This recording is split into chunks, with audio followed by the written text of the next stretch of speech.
ओम नमः सिद्धेभ्य। नमो नमः सत्तुहितंकराय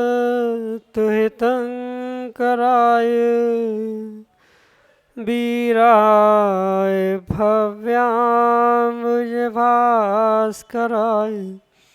अनंतलोकाय सुरार्चिताय देवादिदेवाय नमो जिनाय देवादिदेवाय नमो जिनाय। पंच परमेष्टि भगवान की परम पूज्य आचार्य भगवंत गुरुवर विशुद्ध सागर जी मुनि महाराज जी की, परम पूज्य मुनि श्री सुप्रभ सागर जी महाराज जी की। अनंत विकल्प और अनंत संसार और अनंत काल से इन्हीं अनंत विकल्पों में भटकता व्यक्ति अनंत सुख से दूर हो रहा है। लेकिन जब तक हम अपने मन के उन अनंत विकल्पों में से एक विकल्प को भी समीचीनता प्रदान नहीं करते, तब तक वह हमारा अनंत संसार छूटने वाला नहीं है। परम पूज्य आचार्य भगवंत गुरुवर विशुद्ध सागर जी महाराज के मंगल सभा शिष्य परम पूज्य मुनि श्री सुप्रभ सागर जी महाराज ने वह आत्म के वास्तविक सुख की प्राप्ति का सम्यक समाधान रूपी उपाय हम सबके बीच में प्रस्तुत किया है, और वही सम्यक समाधान हमारे लिए अनंत सुख को प्राप्त कराने वाला है। ऐसे आत्मकल्याण की वह अनूठी विधा समीचीन विकल्पों का सम्यक समाधान प्रारंभ करते हैं।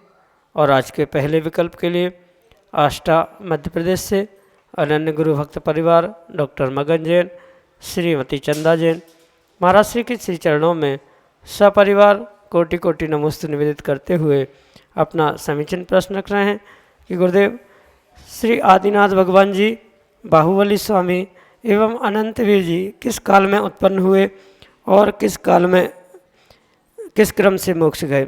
हमारे समीचीन विकल्प का सम्यक समाधान करने की अनुकंपा करें। नमोस्तु महाराज जी, नमोस्तु। ओम नमः सिद्धम। परम पूज्य आचार्य भगवान गुरुवर विशुद्ध सागर जी महाराज जी की, परम पूज्य मुनि श्री सुप्रभ सागर जी महाराज जी की।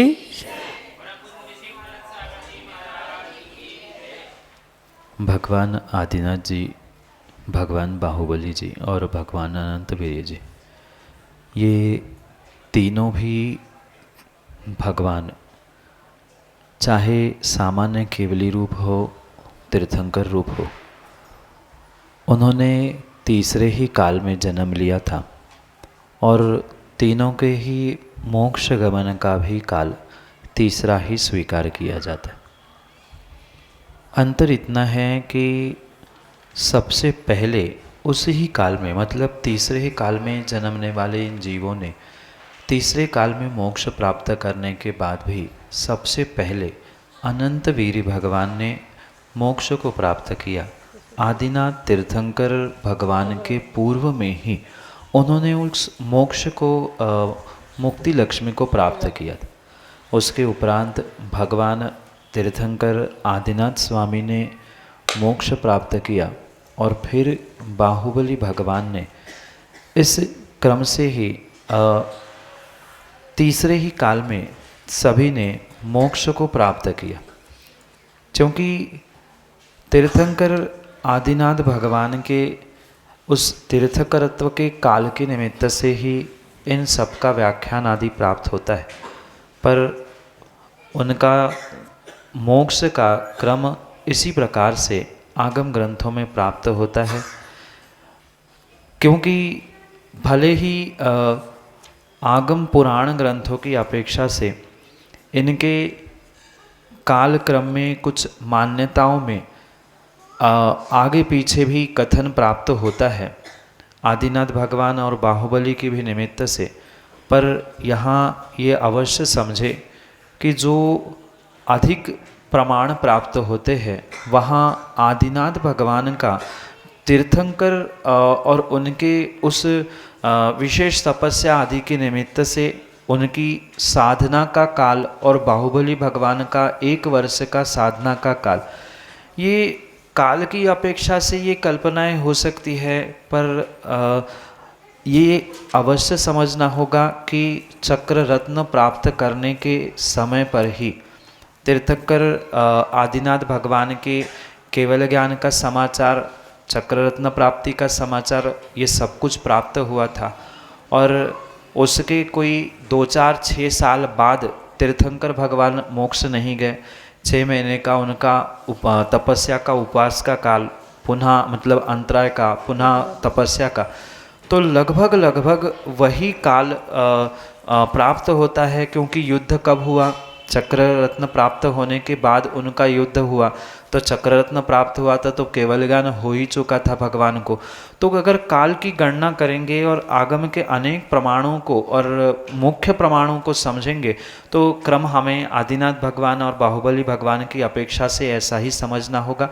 सबसे पहले अनंतवीर आदिनाथ भगवान के पहले मोक्ष गए, ये तो स्वयं सिद्ध प्रमाणों से है ही, और अन्य भी प्रमाणों से हमें यही समझना होगा, जो कि आपके लिए सम्यक समाधान से। दिव्यांश जैन, उज्जैन, मध्य प्रदेश से महाराज श्री के चरणों में बारंबार नमोस्तु निवेदित करते हुए अपना समीचीन प्रश्न रख रहे हैं कि महाराज जी, दुनिया का रचयिता कौन है? और जब कोई नहीं था तो भगवान कहाँ से आए? हमारे समीचीन विकल्प का सम्यक समाधान करने की अनुकंपा करें। नमोस्तु महाराज जी, नमोस्तु। इस दुनिया का, इस सृष्टि का रचयिता भगवान है, गॉड है, ईश्वर है। ये मात्र संकल्पना है, इसमें कोई भी सत्य तथ्य है ही नहीं। क्योंकि जैसे आपने दूसरा प्रश्न कहा है कि अगर कुछ था ही नहीं तो भगवान को बनाने वाला कौन था, भगवान कहाँ पर बैठकर बन रहा था, ये सब कुछ बहुत सारे अनवस्था रूप प्रश्न स्वयमेव उपस्थित हो सकते हैं। इसलिए पहले तो बेटा ये मानना होगा कि दुनिया किसी ने बनाई नहीं है। ये पृथ्वी, ये ब्रह्मांड, ये विश्व किसी के द्वारा बनाया गया नहीं है। वह स्वयं चलित, मतलब सेल्फ मैकेनिज्ड प्रोसेस है, स्वयं चलित इसकी व्यवस्था है। ये अनादि से ही बनी बनाई तैयार है। इसका कोई ना बनाने वाला है, ना उसको कोई मिटाने वाला है, ना उसकी कोई सुरक्षा करने वाला। जो वर्तमान में GOD यानी जनरेटर, ऑपरेटर और डिस्ट्रॉयर के रूप में भगवान को स्वीकार किया जाता है, ऐसी कोई भी संकल्पना हमारे जैन दर्शन के अनुसार नहीं है। G for generator, O for operator और D फॉर डिस्ट्रॉयर। इस प्रकार से भगवान को कर्ता, हर्ता आदि रूप स्वीकार ज़रूर किया जाता है कई सारे दर्शनों में, पर जैन दर्शन की अपेक्षा से इस ब्रह्मांड का, इस विश्व का, इस जगत का, दुनिया का कोई भी रचयिता नहीं है। ये सेल्फ मेड वस्तु है, अपने आप से बनने वाली है। क्योंकि स्वाभाविक सी बात है, अगर कुछ था ही नहीं तो फिर भगवान बने कैसे, कहाँ पर बैठे थे, उन्होंने किस प्रकार से, किन सामग्रियों से दुनिया के एक एक वस्तु को बनाया। क्योंकि बिना रॉ मटेरियल की कोई कार्य होता ही नहीं है। और रॉ मटेरियल फिर कहाँ से बना? अगर रॉ मटेरियल वे बनाने की शक्ति रखते हैं तो फिर उन्होंने अपने आप को कहाँ बनाया? पृथ्वी नहीं थी, जगत नहीं थी, दुनिया नहीं थी, तो कहाँ पर बैठ के वो सृष्टि का संरचना कर रहे थे? अनेक प्रश्न इसके सामने उपस्थित हो सकते हैं। इसलिए अवश्य समझे कि बनाने वाला, बिगाड़ने वाला, ठीक करने वाला कोई भी नहीं था। ये तो self made, self controlled mechanism है, अपने आप होने वाली इसमें व्यवस्थाएं हैं। वही उत्पाद व रूप हमारे आगम में स्वीकार की है और वही दुनिया का परिवर्तन, बदलाव आदि करती है। पर कोई दूसरा व्यक्ति, भगवान, ईश्वर, प्रभु हमारे यहाँ नहीं है। जो बनाने वाला है या अपने आप बनी हुई, अपने आप चलने वाली ये एक व्यवस्था है, जो कि आपको आगम ग्रंथों की अपेक्षा से समझते हुए अपने इस जिज्ञासा का समाधान करना होगा। आपके लिए यही सम्यक समाधान। नयापुरा, उज्जैन, मध्य प्रदेश से बंदन जैन, महाराज श्री के चरणों में नमोस्तु करते हुए अपना प्रश्न रहे कि महाराज जी मुझे भक्तामर के 14 काव्य आते हैं, लेकिन मैं पूरा भक्तामर नहीं बोल पाता। 14 काव्य ही बोल पाता हूँ, तो क्या इसमें मुझे कोई पाप लगता है? हमारे समीचीन विकल्प का सम्यक समाधान करने की कृपा करें।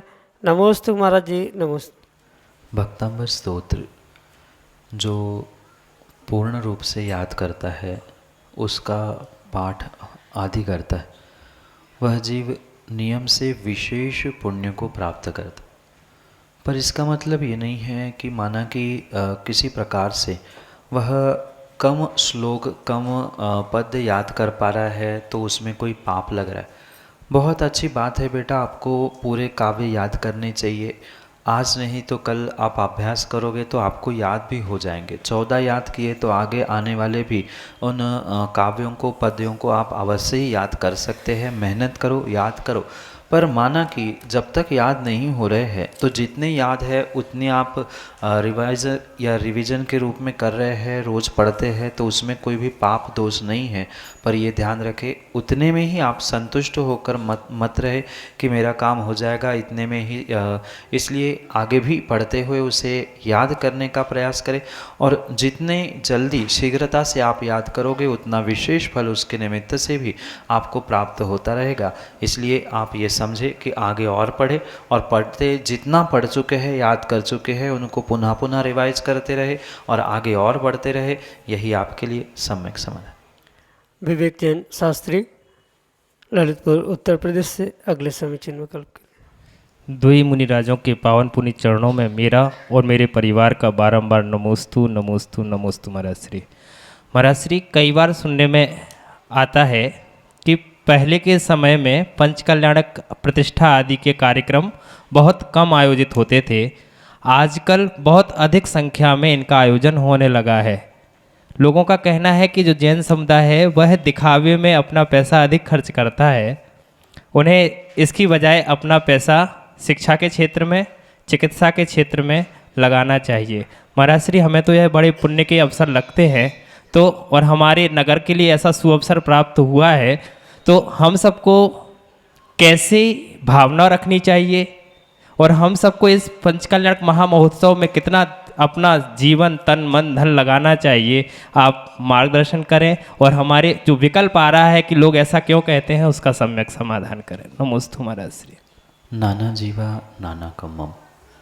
आचार्य भगवान कहते हैं कि नाना प्रकार के जीव है, नाना प्रकार के उनके कर्म है, और जैसे उनके कर्म के उदय होते हैं, जीव वैसे ही अपनी बुद्धि, अपनी सोच को लेते हुए जीवन और प्रत्येक कार्य को करते।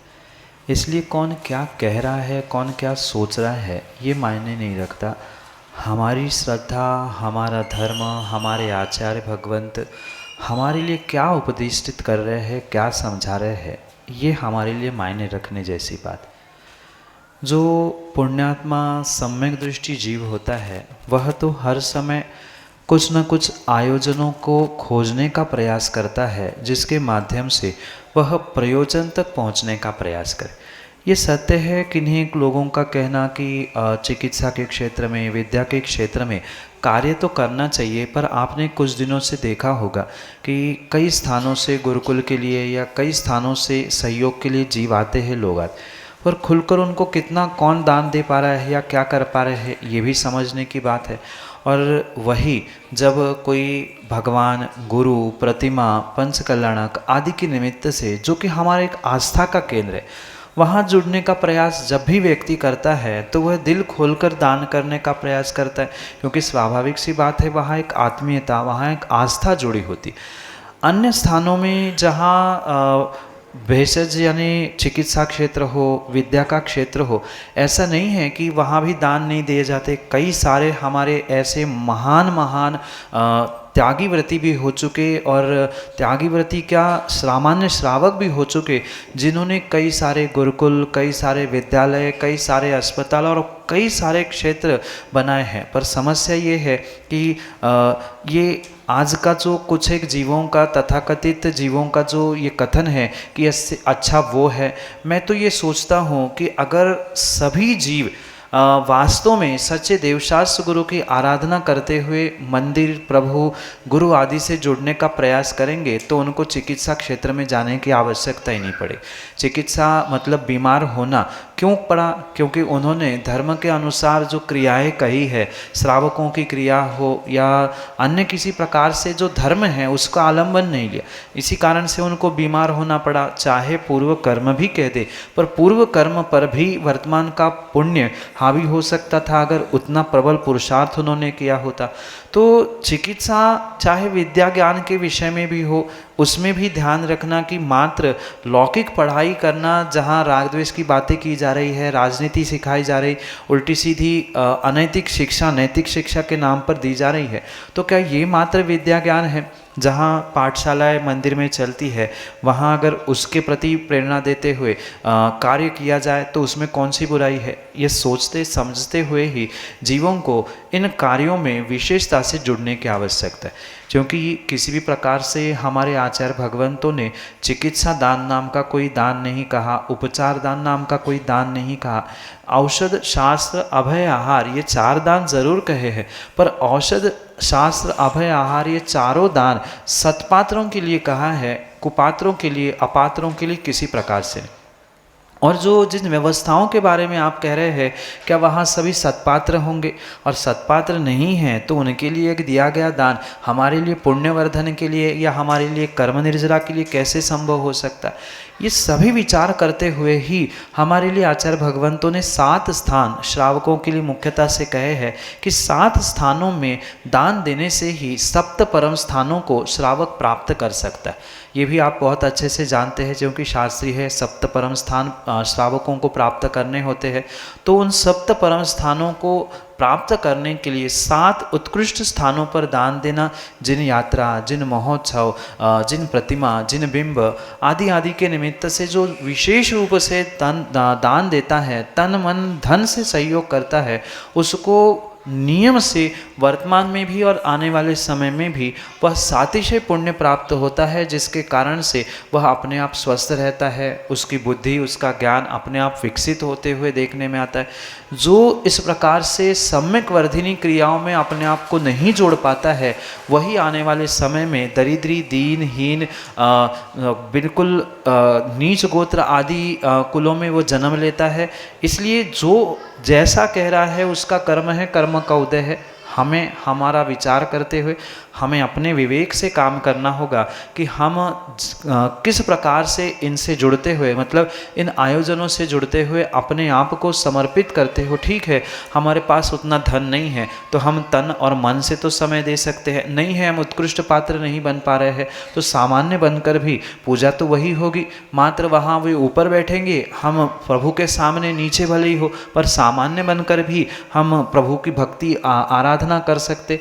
जैसे बने ऐसे आयोजनों में व्यक्ति को तन मन और धन से सहयोग करने की आवश्यकता है। ये तो सातिशय पुण्य है कि तब कभी सालों में, महीनों में एक आध बार पंचकल्याणक होते थे, आजकल सर्वत्र पंचकल्याणक हो रहे। तो इन क्रियाओं का निषेध करने की जगह थोड़ी सी क्रियाओं के तरीके को भी बदलते हुए, व्यक्ति को अपनी निजी सोच को भी बदलते हुए इन क्रियाओं से, इन आयोजनों से जुड़ने का प्रयास किया जाएगा तो नियम से आने वाले समय में यही आपके लिए सातिशय पुण्य विशेष फलदायी होगा और यही आपके लिए आने वाले पीढ़ियों में या आने वाले युगों में, आने वाले भवों में आपके लिए मोक्ष मार्ग और साक्षात मोक्ष का साधन बन सकता है। यही आपके लिए सम्यक समझ। भव्य जैन, ऋषिनगर, उज्जैन, मध्य प्रदेश से अगले समीचीन विकल्प के लिए। नमस्ते महाराज जी, मेरा प्रश्न यह है कि तीर्थंकर 24 तीर्थंकर भगवान के चिन्ह क्यों होते हैं? क्योंकि तीर्थंकर भगवान 24 होते और 24 भगवान में से कौन से भगवान कौन से हैं, उनका नाम क्या है, उनका इतिहास क्या है, ये समझने के लिए उनके अलग अलग प्रकार के चिन्ह उन प्रतिमाओं में अंकित किए जाते। जैसे कि मैंने पहले भी कहा था कि तीर्थंकर भगवान के शरीर पर 1008 शुभ लक्षण, शुभ चिन्ह होते। उनमें से पैर के अंगूठे पर जो चिन्ह होता है उसे देखकर सौधर्मेंद्र बताता है कि इन भगवान का ऐसा ऐसा चिन्ह है। तो ये अवश्य समझे कि इन चिन्हों से उनकी पहचान होती है कि ये आदिनाथ भगवान है या अजितनाथ है, ये चंद्र प्रभु है, आदि आदि।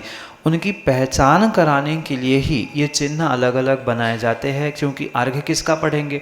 प्रतिमा तो आकार तो उनके एक से होते हैं, वही हाथ वही पैर, सभी एक समान होने पर भी उनकी अलग से पहचान हो, उनके लिए अलग से अर्घ्य चढ़ाने की, पूजा आदि करने के लिए श्रावक या अन्य भी जो के साथ उनकी वंदना आदि करना चाहता है, तो इन सभी श्रेष्ठ कार्यों के लिए उनको पहचान हो, इसलिए उनके अलग अलग चिन्ह बनाए जाते हैं। यही आपके लिए सम्यक समझ।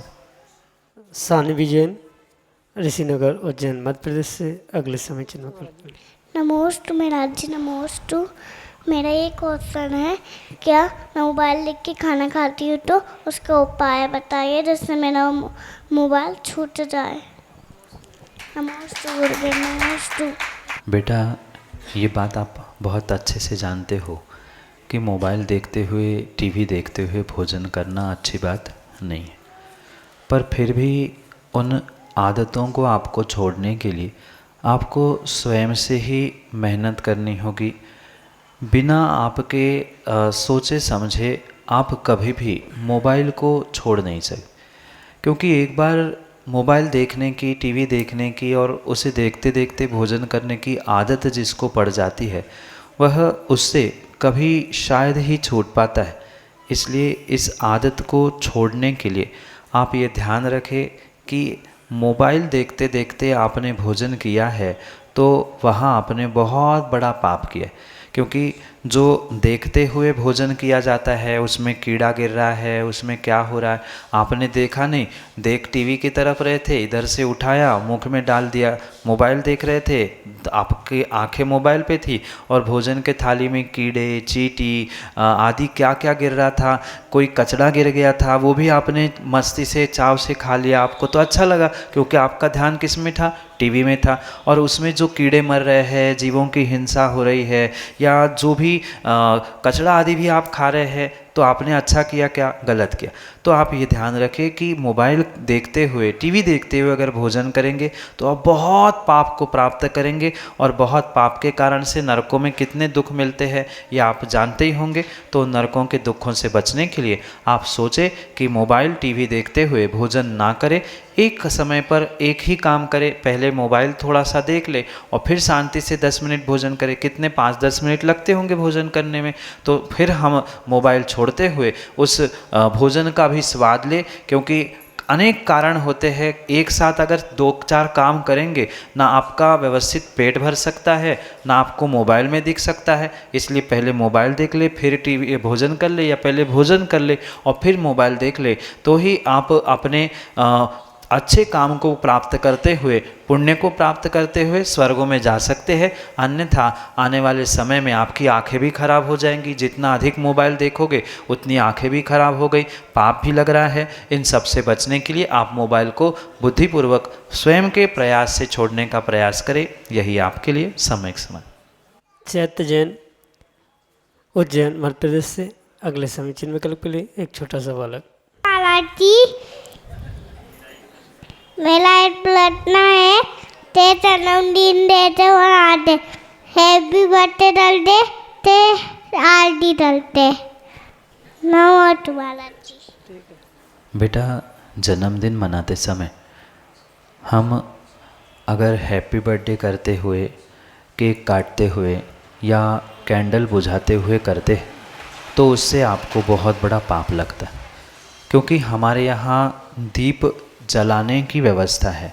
जैसे आपने आरती के बारे में पूछा, तो अगर आपके पास समय है, आपके पास गुरु है, भगवान है, मंदिर है, तो आप उनके पास पहुंचकर सबसे पहले जन्मदिन के दिन उनको उनके दर्शन करें। उनको जैसे आप प्रतिदिन बादाम चढ़ाते हैं, उस दिन आपका स्पेशल डे है, बर्थडे है, जन्मदिन है, तो आप श्रीफल चढ़ा ले उनको। जैसे आपने आपके घर में मुनिराज को आहार दिया था, उस दिन भी धोती पहनकर मुनिराज को आहार देने का प्रयास करें। कम से कम हाथ लगाए, उनके पाद प्रक्षालन करें, उनकी आरती करें, क्योंकि जो जितना अच्छा काम करेगा उसको अच्छा फल मिले। मिलेगा।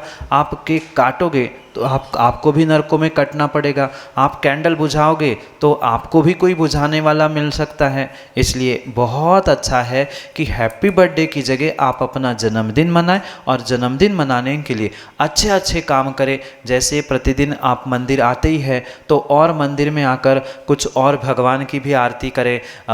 जो घर के मम्मी पापा है वे अभिषेक कर रहे हैं तो उनके साथ आप भी धोती पहनकर अभिषेक में साथ होने का प्रयास करें।